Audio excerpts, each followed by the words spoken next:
United States. In the US, some children are eligible to receive speech therapy services, including assessment and lessons through the public school system. If not, private therapy is readily available through personal lessons with a qualified speech language pathologist or the growing field of telepractice. Teleconferencing tools such as Skype are being used more commonly as a means to access remote locations in private therapy practice, such as in the geographically diverse South Island of New Zealand. More at home or combination treatments have become readily available to address specific types of articulation disorders. The use of mobile applications in speech therapy is also growing as an avenue to bring treatment into the home. United Kingdom. In the UK, children are entitled to an assessment by local NHS speech and language therapy teams, usually after referral by health visitors or education settings, but parents are also entitled to request an assessment directly. If treatment is appropriate, an educational plan will be drawn up. Speech therapists often play a role in multidisciplinary teams when a child has speech delay or a disorder as part of a wider health condition. The Children's Commissioner for England reported in June 2019 that there was a postcode lottery.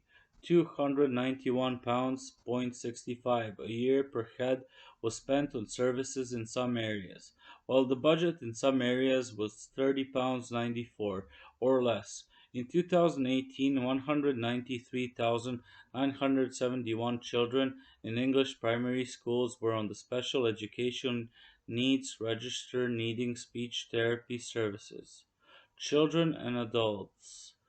Puberphonia, cerebral palsy, head injury, traumatic brain injury, hearing loss and impairments, learning difficulties including dyslexia, specific language impairments, auditory processing disorder, physical disabilities, speech disorders, such as oral dyspraxia, stammering, stuttering, dysphalancy, stroke, voice disorders, dysphonia, language delay, motor speech disorders, dysarthria, or developmental verbal dyspraxia, naming difficulties, anomia, dysgraphia, agraphia, cognitive communication disorders, pragmatics, laryngectomies, tracheostomies, oncology, ear, nose, or throat cancer.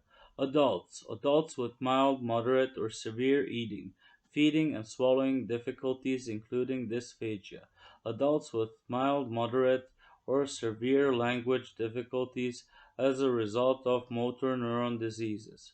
Alzheimer's disease, dementia, Huntington's disease, hearing loss, multiple sclerosis, Parkinson's disease, traumatic brain injury, mental health issues, stroke, progressive neurological conditions, such as cancer of the head, neck, and throat, including laryngectomy, aphasic, adults seeking transgender specific voice training, including voice feminization and voice masculinization.